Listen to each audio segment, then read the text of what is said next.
You know, the law of non-resistance is a law that 9 out of 10 people violate. And because they do, they cause themselves a lot of problems. It's a pretty well-balanced individual that understands how to live in harmony and not let this get to them. The law of non-resistance. Think of this for a moment. When you go to do anything that's out of the box, where you're really going where you've never been before, you're going to meet with resistance. As a matter of fact, if you don't meet with resistance, you're probably going in the wrong direction. You're not going ahead. You're either going sideways or backwards. Resistance is a signal that you're moving into a new area. However, whatever you resist persists. And what we're suggesting here is that you do not resist the resistance. Now that sounds like a bit of a mouthful, but understand this. You and I are programmed to resist resistance. That's part of our animalistic nature, fight or flight. What we want to do is master this. And instead of fight or flight or react, let's respond.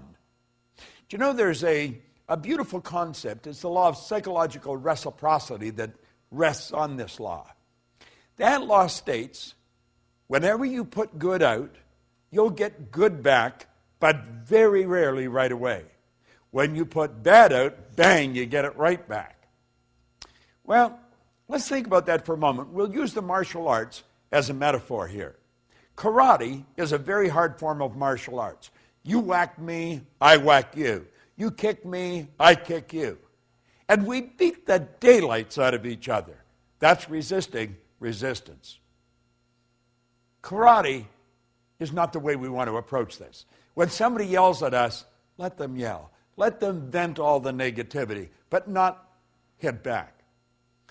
Then you take judo. Judo is where you take the strength of the other person's shot and put them down. You don't win much doing that. It's reported that Sir Winston Churchill was a master at psychological judo. One time, Bessie Braddock, who had been a member of Parliament for Liverpool, said, Sir Winston, you're drunk and disgusting.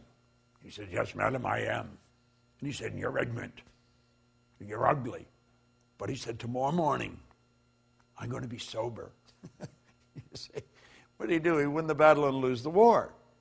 Lady Astaire one time said to him, Sir Winston, if I was your wife, I'd put arsenic in your coffee. He said, madam, if I was your husband, I would drink it. Resisted. He loses. George Bernard Shaw apparently had sent Sir Winston an invitation to Pygmalion when it came out in London. That we probably know better as My Fair Lady today. And on the invitation, he put a written note, bring a friend if you have one. Sir Winston sent him a note back and saying that he was sorry he was tied up opening night, but he said if the play's still running the second night, I'd be glad to come and see it. And you see, psychological judo, you put the person down with the strength of their shot. You win the battle, but you lose the war. Now, there's another way to do it, the non-resistant way. It's called aikido. That's where you take a shot at me, I duck and let it keep on going. I take it and I duck and keep. You kick, I duck and keep on, let it keep on going. I do not let you touch me. I don't fight back. I stay fresh. And when you've vented all your negative energy, I'm as fresh as a daisy and I can lead you to where you want to go. That's non-resistance. See, there's a law of non-resistance. Whatever you resist persists. So the next time you meet with resistance, rather than fight back, just let it go. It's not that important.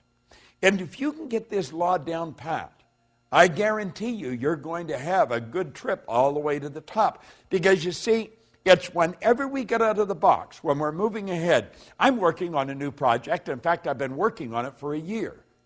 I have met with enormous amount of resistance. I just let it go. I just let it go. And I know when there's a lot of resistance on a program that I'm involved in, I'm on the right track.